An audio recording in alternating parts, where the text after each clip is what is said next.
मेरे साथ हमारे पार्टी के सभी स्थानीय वरिष्ठ नेता मौजूद हैं। मनीष यादव जी मेरे साथ हैं, रविंदर भट्टू जी मेरे साथ हैं, सत्यनारायण जी मेरे साथ हैं, राव नरेंद्र जी मेरे साथ हैं और हमारे जॉइंट सेक्रेटरी हुड्डा साहब साथ में हैं। आज एक बेहद महत्वपूर्ण विषय पर प्रेस वार्ता करने के लिए हम सब यहाँ पर मौजूद हैं। जैसा कि आप जानते हैं कि पिछले 9.5-10 साल से भारतीय जनता पार्टी का शासन हरियाणा के अंदर रहा है। इनकी योजनाओं से तो पूरा हरियाणा त्रस्त है, लेकिन अब धीरे धीरे वो परतें खुलने लगी हैं, जिससे ये पता चलता है कि भारतीय जनता पार्टी की सरकार सिर से लेकर पैर तक पूरी तरह से भ्रष्टाचार में डूबी हुई है। भारतीय जनता पार्टी सरकार के मंत्री, इनके बड़े बड़े नेता भ्रष्टाचार को शुरू से शह देते आए हैं। कुछ दिन पहले ही सीबीआई ने शिक्षा घोटाले में एफआईआर दर्ज की है और उस एफआईआर का मकसद जितना जांच करना है उससे ज्यादा भाजपा के नेताओं को बचाना है। शिक्षा घोटाला 2014 में भारतीय जनता पार्टी की सरकार आते ही शुरू हो गया। मतलब सरकार आते ही दोनों हाथों से पैसा लूटना शुरू कर दिया, भ्रष्टाचार करना शुरू कर दिया और 2014 से 16 के बीच में 4 लाख फर्जी दाखिले सरकारी स्कूलों के अंदर दिखाए गए। उनके वर्दी के पैसे, उनके वजीफे के पैसे, उनके ऊपर होने वाला खर्च, उनकी मिड डे मील का खर्च, करोड़ों रुपया गबन कर लिया। भारतीय जनता पार्टी के शीर्ष नेताओं और शिक्षा मंत्री, उस वक्त जो शिक्षा मंत्री होते थे, उनकी शय के बिना पूरे हरियाणा में इतना बड़ा फर्जी दाखिले का घोटाला संभव नहीं है। लेकिन जब सीबीआई ने एफआईआर की, कुछ दिन पहले ही एफआईआर हुई है, 5 साल पहले हाईकोर्ट ने यह आदेश दिया था कि 3 महीने के अंदर जांच करके सीबीआई एफआईआर दर्ज करे। ऐसे सबूत मौजूद हैं, ऐसे आंकड़े, ऐसे फैक्ट्स हैं उस केस के अंदर कि सीबीआई को रिपोर्ट दायर करनी पड़ी, एफआईआर दर्ज करनी पड़ी, लेकिन एफआईआर दर्ज करने में 5 साल लगा दिए सीबीआई ने कोर्ट के आदेश के बावजूद, क्योंकि बड़े नेताओं को बचाना था। मेरा स्पष्ट सवाल है कि जब सीबीआई 5 साल के बाद ही सही दे रहा है, दुरुस्त है, ये मानती है कि 4 लाख बच्चों के फर्जी दाखिले हुए थे, जब सीबीआई ने यह माना कि बड़े पैमाने पर इसमें भ्रष्टाचार हुआ था, बहुत सारे अधिकारी इसके अंदर इन्वॉल्व हैं, इनके बच्चों की वर्दी का पैसा, मिड डे मील का पैसा, वजीफे का पैसा, ये सब कागजों में दिखा करके भ्रष्टाचार में हड़प लिया गया, तो ऐसा कैसे संभव है कि पूरे हरियाणा में यह घोटाला हो और उसके ऊपर उस वक्त के शिक्षा मंत्री का हाथ ना हो, उस वक्त के मुख्यमंत्री का हाथ इस घोटाले के ऊपर ना हो? ऐसा संभव नहीं है। इसलिए हमारा स्पष्ट तौर पर यह आरोप है कि उस वक्त के शिक्षा मंत्री रामविलास शर्मा जी को सीबीआई इस पूरे घोटाले में बचाने का प्रयास कर रही है। सीधे तौर पर 4 लाख बच्चों के फर्जी दाखिले के मामले में ये जो घोटाला हुआ, सीबीआई इसमें भारतीय जनता पार्टी के नेताओं को, तत्कालीन मुख्यमंत्री को, तत्कालीन शिक्षा मंत्री को बचाने का प्रयास कर रही है।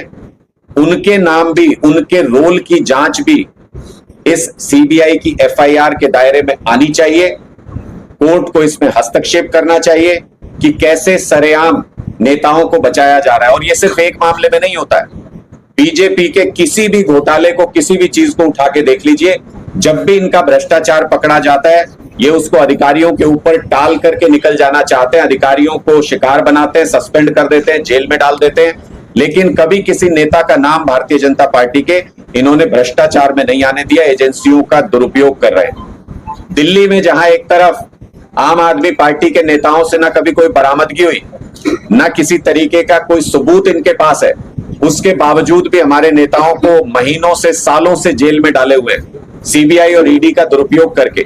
और हरियाणा में वही सीबीआई भ्रष्टाचार करने वाले लोगों को बचाने का प्रयास कर रही है। उनके नाम एफआईआर से हटाए जाते हैं, उनके नाम एफआईआर में डाले नहीं जाते, जांच के दायरे में उनको लाया नहीं जाता। तो इसका सीधा मतलब ये कि एजेंसियों का दुरुपयोग करके इन तमाम नेताओं को बचाने का प्रयास किया जा रहा है। और दूसरी तरफ पूरे प्रदेश के अंदर कानून व्यवस्था देख लीजिए क्या हालत है। सरेआम पुलिसकर्मी को गोली मार के हत्या कर दी जाती है। 39 घंटे हो चुके हैं। मुख्यमंत्री के सिटी में वो घटना हुई। एमएलए के गांव में जो करीबी माना जाता है मुख्यमंत्री का, उस एमएलए के गांव के बाहर वो घटना हुई। लेकिन अभी तक पुलिस के पास ना कोई सुराग है, ना अपराधियों की गिरफ्तारी हुई है। इसका मतलब पूरे प्रदेश के व्यापारी, पूरे प्रदेश की जनता, पूरे प्रदेश की महिलाएं अपनी सुरक्षा को लेकर के चिंतित हैं कि जब सीएम सिटी में हमारी रखवाली करने वाले पुलिसकर्मी को ही अपराधी हत्या करके चले जाते हैं और उसका 39 घंटे बीत जाने के बाद भी अपराधियों का कोई सुराग पुलिस के पास नहीं है, तो फिर जनता कैसे सुरक्षित हो। इसका सबसे बड़ा कारण यह है कि सारी एजेंसियों को, सारी पुलिस फोर्स को इन्होंने भारतीय जनता पार्टी के नेताओं को बचाने में लगा दिया है। अमित शाह जी आते हैं, 4 डिस्ट्रिक्ट की पुलिस वहां पे लग जाती है। धर्मेंद्र प्रधान जी आते हैं, 5 डिस्ट्रिक्ट की पुलिस वहां पे लग जाती है। मुख्यमंत्री का कार्यक्रम होता है, हजारों पुलिसकर्मी उसमें लगा दिए जाते हैं। लेकिन ना पुलिसकर्मी सुरक्षित है, ना ही जनता सुरक्षित है। हरियाणा के अंदर बीजेपी पुलिस और एजेंसियों का दुरुपयोग करके अपने भ्रष्टाचार को छुपाने का प्रयास कर रही है, अपने नेताओं को जनता के आक्रोश से बचाने का प्रयास कर रही है, और पूरा हरियाणा प्रदेश भ्रष्टाचार की जद में डूब के धीरे धीरे बर्बाद होता जा रहा है। हम ही आपके सामने आज ये मुद्दा रखना चाहते थे कि क्यों बीजेपी नेताओं का नाम इन सब भ्रष्टाचार में नहीं होता है। और एक आंकड़ा और अंत में मैं आपके सामने रखता हूं, जिससे आपको एहसास हो जाएगा कि उसकी कड़ियां इस पूरे घोटाले की कहीं ना कहीं महेंद्रगढ़ से जुड़ती हैं। जब मैंने वो लिस्ट देखी कि किन स्कूलों के अंदर कितने फर्जी बच्चों के दाखिले हुए, तो उसमें आपको जान करके आश्चर्य होगा कि महेंद्रगढ़ और नूह में सबसे ज्यादा स्कूलों में, मुझे लगता है कि 67-68 स्कूल महेंद्रगढ़ के और 85 स्कूल नूह के, सबसे ज्यादा महेंद्रगढ़ और नूह के अंदर इस पूरे घोटाले के अंदर भ्रष्टाचार हुआ, फर्जी एडमिशन घोटाले के अंदर। तो फिर जांच के दायरे में यहाँ के नेता और उस वक्त यहाँ से शिक्षा मंत्री रहे जो आपके नेता हैं, वो किस तरीके से इसकी जद से बाहर हो सकते हैं, ये सवाल सीधे सीधे सीबीआई से और सरकार से पूछा जाना चाहिए। आपके कोई सवाल है तो आम आदमी पार्टी ने क्या निर्णय लिया?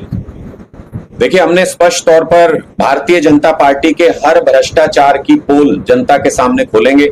सबसे बड़ी अदालत अगर कोई होती है तो वो जनता की अदालत होती है।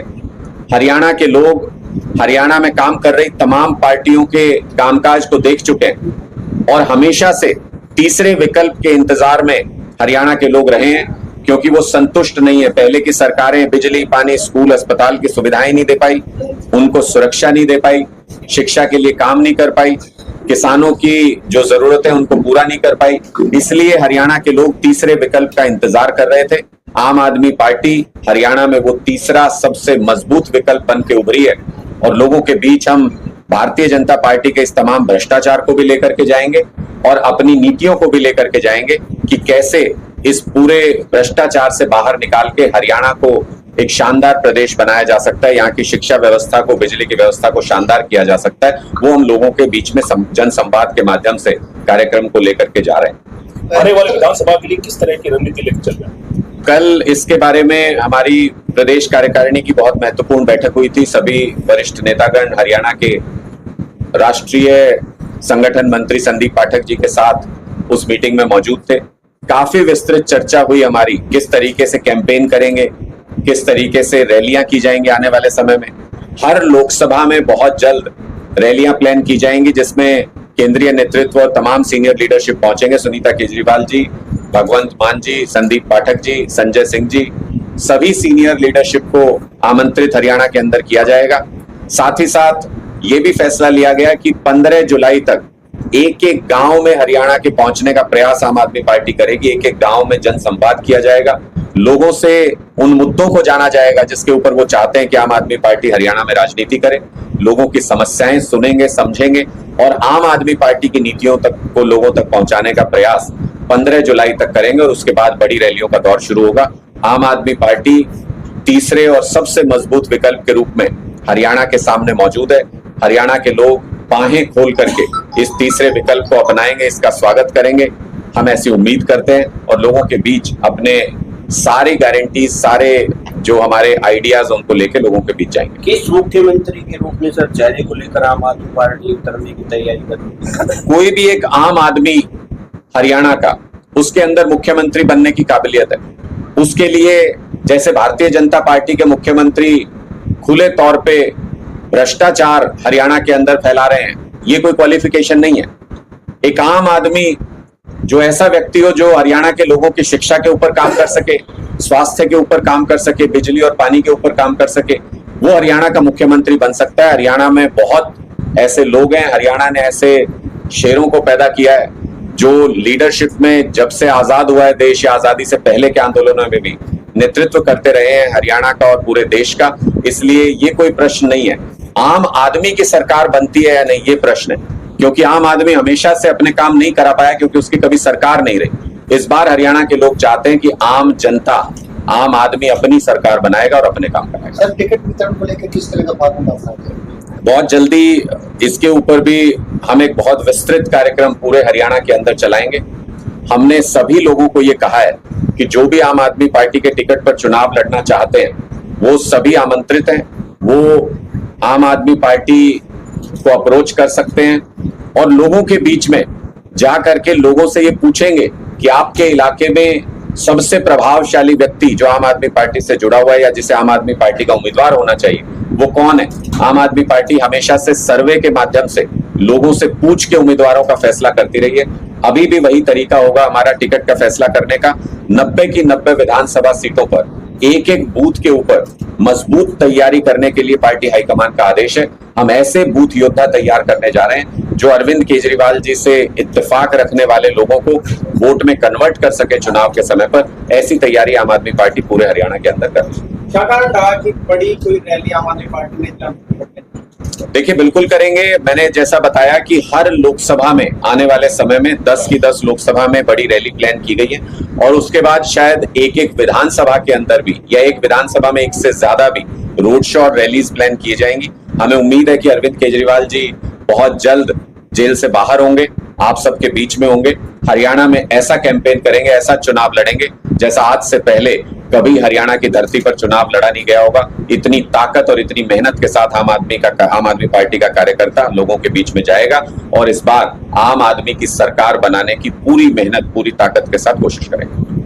हरियाणा लोकसभा में जो लॉस हुआ है आम आदमी पार्टी का, तो आने वाले टाइम में उसको कैसे भरपाई कर पाएंगे? देखिए, मुझे नहीं लगता कि कोई नुकसान हुआ है। चुनाव में हार जीत होती है हमेशा, लेकिन आप लोकसभा चुनाव से कम ये स्थापित हो गया है कि हरियाणा में आम आदमी पार्टी बीजेपी और कांग्रेस के बाद तीसरी सबसे बड़ी ताकत है, तीसरा विकल्प है। इसके रूप में आम आदमी पार्टी स्थापित हो चुकी है। अगर आप देखेंगे कि बसपा, जेजेपी, इनेलो, ये ऐसी पार्टियां और ऐसे नेता हैं जो दशकों से हरियाणा में राजनीति करते रहे। सरकार भी रही है इनेलो की हरियाणा के अंदर, लेकिन इन तीनों पार्टियों के पूरे हरियाणा के 10-10 कैंडिडेट्स के वोट जोड़ लीजिए। तीनों के वोट जोड़ने के बाद जितने वोट बनते हैं उससे ज्यादा वोट आम आदमी पार्टी ने एक लोकसभा सीट पर हासिल किए, जो अपने आप में ये बताने के लिए काफी है कि तीसरे विकल्प के रूप में हरियाणा के लोग आम आदमी पार्टी से बहुत उम्मीद करते हैं और हमारी तरफ उम्मीद भरी नजरों से देख रहे हैं। हम इस तीसरे विकल्प को एक एक घर तक लेकर के जाएंगे, लोगों से आग्रह करेंगे कि आपने सबको मौका देके देख लिया। हरियाणा के लोग इतने भोले हैं, इतने अच्छे हैं कि उनसे जिसने भी मौका मांगा, जिसने भी हाथ जोड़ के वोट मांगा, उसने सबको सरकार में आने का मौका दिया। हम एक मौका हरियाणा के लाल अरविंद केजरीवाल के लिए लोगों से मांगेंगे और ये कहेंगे कि एक मौका अरविंद केजरीवाल को दीजिए, आपकी सारी मूलभूत समस्याओं का समाधान होकर रहे। एक अंतिम सवाल सर, बेरोजगारी को लेकर हरियाणा में जिस तरह से तराई मची है, इसको लेकर आम आदमी का मुख्य एजेंडा किस पर्पज से युवाओं को अपनी तरफ लुभाए? मुझे लगता है कि आम आदमी पार्टी अपनी कथनी के जरिए हमेशा एग्जाम्पल प्रस्तुत करती है।